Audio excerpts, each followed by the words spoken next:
Bonjour ou bonsoir, très chers pères, mères, frères et sœurs et petits-enfants. Tout d'abord, je tiens à remercier l'univers pour sa bonté et son amour à notre égard. Et je tiens aussi à vous remercier, vous, ma famille, de prendre ces quelques minutes de votre temps pour écouter ce message. Aujourd'hui, j'aimerais vous parler du pouvoir de l'humilité et de son importance dans nos vies. L'humilité, par définition, est une vertu qui consiste à nous faire découvrir un pouvoir inné dans l'art ou l'habilité de reconnaître ses défauts et d'agir en fonction de cette réalisation personnelle. Le professeur de philosophie Emmanuel Kant a décrit l'humilité comme étant une vertu centrale de la vie car elle procure une perspective appropriée de la morale.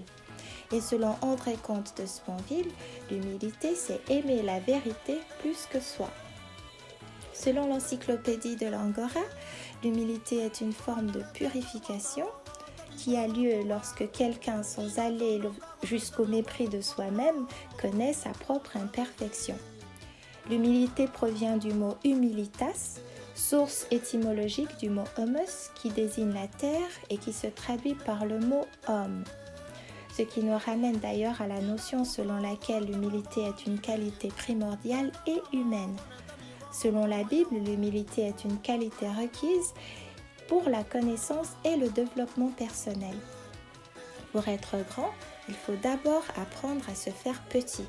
Selon Proverbes chapitre 29 verset 23, l'orgueil d'un homme la baisse, mais celui qui est humble d'esprit obtient la gloire.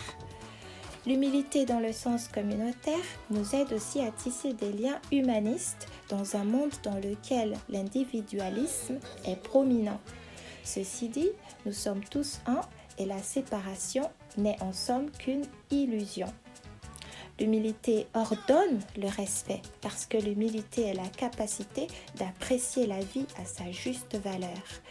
L'humilité en elle-même a l'aptitude d'établir une position équilibrée du pour et du contre. Et d'ailleurs, Descartes a comparé l'humilité à la passion. Il y fit une distinction entre l'humilité vicieuse et l'humilité vertueuse. L'humilité vertueuse est une forme de générosité inconditionnelle, donc une condition d'esprit selon laquelle nous avons connaissance de soi avec assurance et maîtrise de soi et discernement tout en gardant en vue notre bien-être. Et l'humilité vicieuse est celle qui impose des limites à notre faculté de jouir de notre libre arbitre et de ce fait crée un sentiment de faiblesse et d'infériorité qui porte atteinte à la stabilité de l'ego. L'humilité est aussi comparable à la modestie. Nous devenons humbles par passion et par maturité. L'humilité nous permet de tisser des liens de respect par le pouvoir et non par la force. L'humilité possède un pouvoir indéniable et karmique qui se manifeste par la patience et dans notre état d'esprit.